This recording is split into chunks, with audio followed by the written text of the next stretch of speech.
There is a moment, somewhere in the quiet hours of the night, when you finally admit something to yourself that you have been running from for years.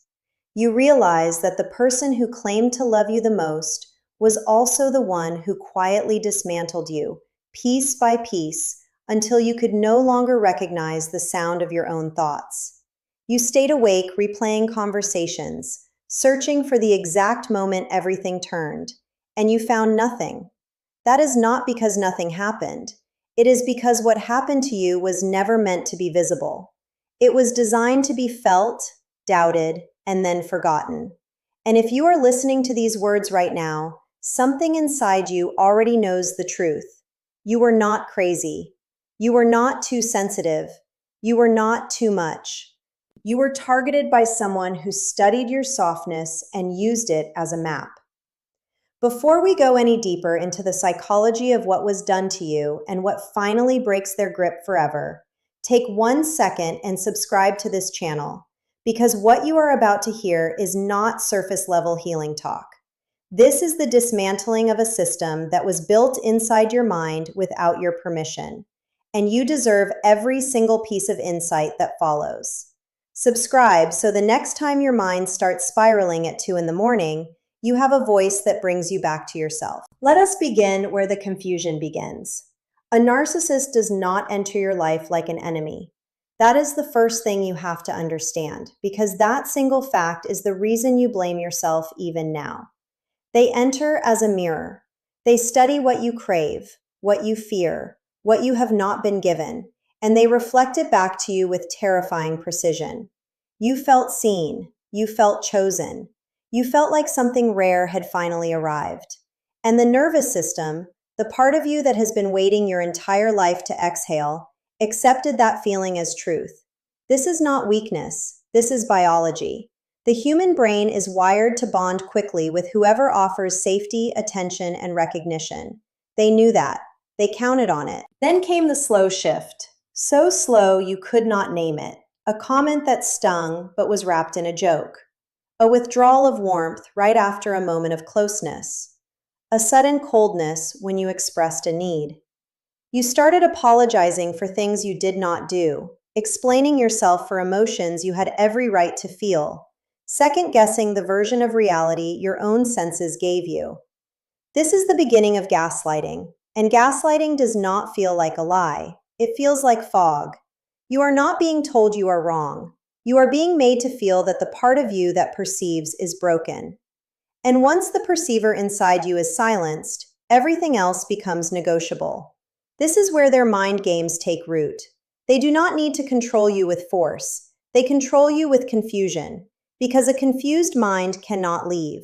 A confused mind keeps searching for the missing piece, the misunderstanding, the magical sentence that will finally make the love return. And while you are searching, they are watching. They are measuring your reactions like data. Every tear you cry teaches them what works. Every time you chase them after a silent treatment, they learn that withdrawal is their most powerful weapon. Every time you apologize first, they learn that guilt is a leash they can pull whenever they please. The silent treatment is not silence. Let that sentence land in your chest for a moment. The silent treatment is a calculated act of psychological violence. It is the deliberate withholding of emotional oxygen from a person who has been conditioned to depend on it. When a narcissist goes silent, your nervous system does not register it as distance. It registers it as danger. Your body floods with cortisol. Your stomach turns. You cannot sleep. You cannot eat. You cannot focus. And in that state of biological panic, you do the one thing they trained you to do. You reach out first. You apologize. You explain. You soften. You collapse. And the moment you collapse, they feel powerful again. That is the entire purpose. Not communication, not space, power. Blame shifting works the same way. You bring up something they did that hurt you, and within seconds, the entire conversation is no longer about their behavior. It is about your tone, your timing, your past, your face, your memory, your overreaction. You walked in with a wound and walked out apologizing for bleeding on their floor. This is not an argument style. This is a defense mechanism rooted in a deep and fragile emptiness inside them that cannot tolerate accountability. To them, being wrong is not an event, it is an existential threat. And so they will burn down the truth, rewrite the history, and turn you into the villain of a story you did not write, just to keep that hollow inner structure from collapsing. And then, just when you are ready to walk away, they pull you back. A sudden softness, a memory of who they were in the beginning, a small kindness that feels enormous because of how starved you have become. This is intermittent reinforcement, and it is the single most addictive psychological pattern the human brain can experience. It is the same mechanism that keeps people pulling the handle of a slot machine. Unpredictable rewards create deeper attachment than consistent ones. So every time they give you a crumb of warmth after weeks of coldness, your brain releases a flood of relief that feels like love. But it is not love. It is the chemistry of survival being mistaken for connection. This is how trauma bonds are built, not from too little, but from the brutal alternation of too much and nothing at all. Now listen carefully, because this is the part most people never understand. The reason their mind games worked on you for so long is not because you were foolish. It is because you were honest. You assumed they were operating from the same emotional rulebook you were. You assumed that when they hurt you, they felt something afterward. You assumed that love meant repair. You assumed that apologies meant change. You assumed that intimacy meant safety. These are the assumptions of an emotionally healthy human being, and they are exactly what a manipulator exploits. Your decency was not your flaw. It was their opportunity. Read that again until your bones believe it. Somewhere along the way, your nervous system stopped functioning like a nervous system and started functioning like a radar. You learned to read their footsteps. You learned to interpret the sound of a door closing. You learned to predict their mood from the angle of their shoulders.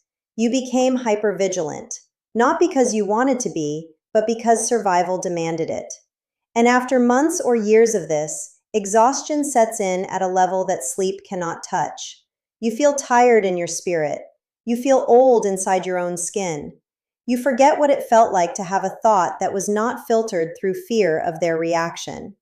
This is what people mean when they say narcissistic abuse rewires you. It does not just hurt you, it reshapes the way your body experiences the world. And now we arrive at the question that brought you here. What finally destroys their mind games forever? Not loud confrontation, not revenge, not proving yourself, not winning the argument, not making them understand. None of those things will ever work, because none of those things touch the actual source of their power. Their power was never their words. Their power was your reaction. The entire machine runs on your emotional response.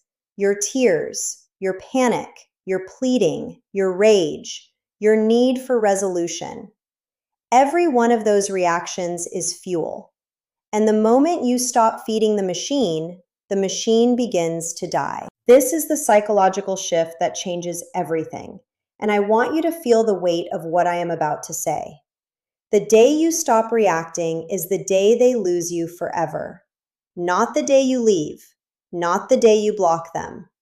The day your inner world becomes unreachable. The day their words land on you like rain on stone. The day their silence no longer empties you.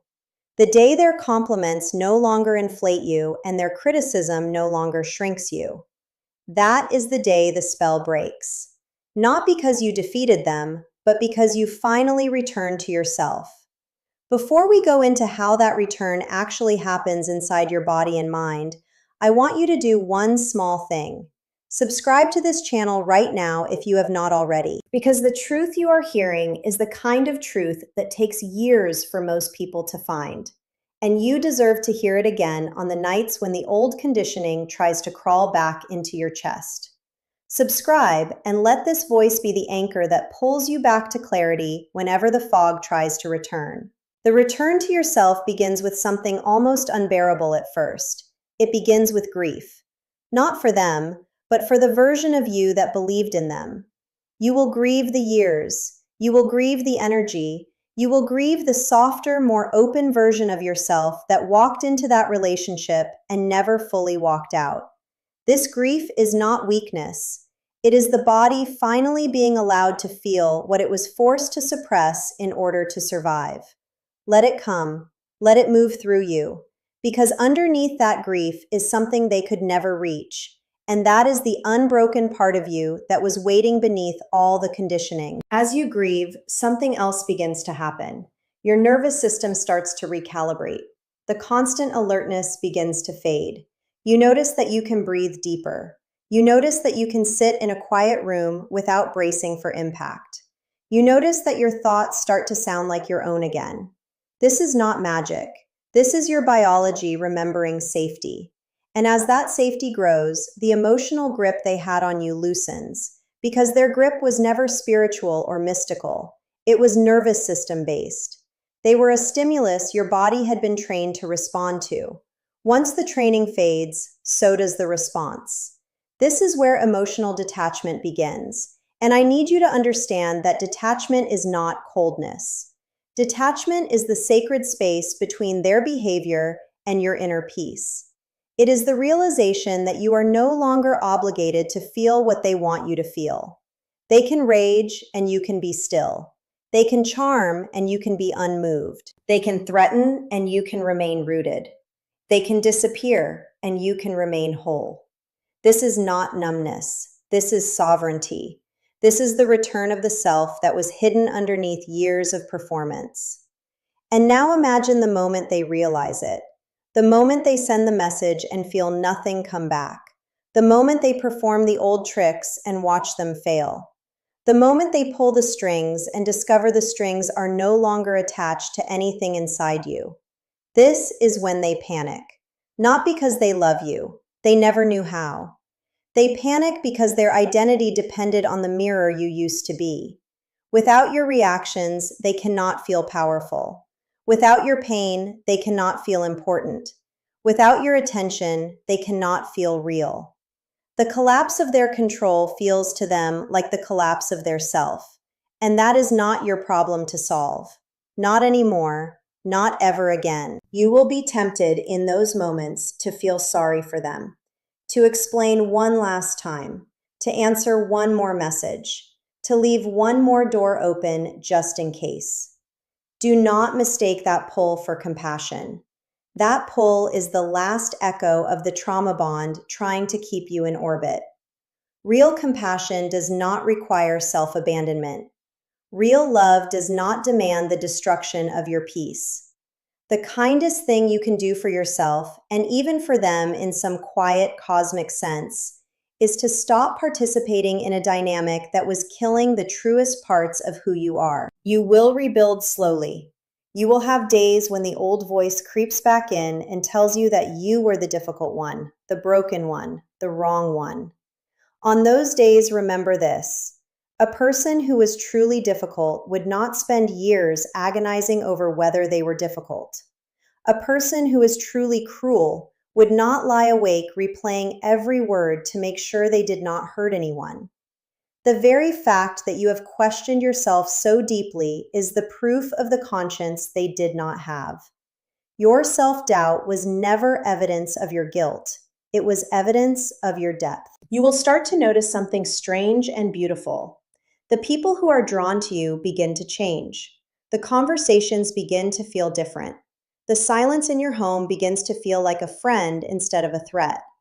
You begin to want things again. Small things at first. A morning walk. A book you forgot you loved. A song that used to make you cry for reasons you could not name. These are not small things. These are the signs of a soul coming back online. These are the quiet fireworks of a life being reclaimed. And then one day, without ceremony, you will realize that you have not thought about them in hours, then in days, then in weeks. Not because you forced yourself to forget, but because your mind finally had room for something else, for yourself, for your future, for the version of you that was always underneath the conditioning, waiting patiently for the noise to end. That is the day the mind games die. Not in a battle, in a quiet, ordinary morning when you wake up and feel like you again. Before I leave you with the final words you came here for, do this one last thing. Subscribe to this channel. Stay close to this voice, because healing is not a single moment of clarity. It is 1,000 small returns to the truth, and you deserve a place that brings you back every time the old fog tries to roll in. Let this be that place. Let this be the corner of the internet where you are reminded, again and again, that what happened to you was real, that what you feel is valid, and that the strength inside you is far older than the wounds they gave you. So hear this now and let it settle into the deepest part of you. You were never the problem. You were the prize they could not afford to lose. So they convinced you that you were lucky to be chosen. You were the light they could not generate themselves. So they tried to dim you until you matched their darkness. You were the depth they could not reach. So they mocked the very things that made you rare. And the day you stop performing for people who were never going to clap is the day your real life begins. They will not destroy you. They never could. They could only borrow your power for as long as you handed it to them. And now you are taking it back. Quietly, permanently, without explanation, without apology, without one more conversation that ends in your tears. You are walking out of the fog, not as the person who entered it, but as something they will never be able to manipulate again. Someone who sees, someone who knows, someone who is finally, fully, unmistakably free. Let them keep their games. You have your life back, and nothing they ever do again will reach the part of you that has finally come home.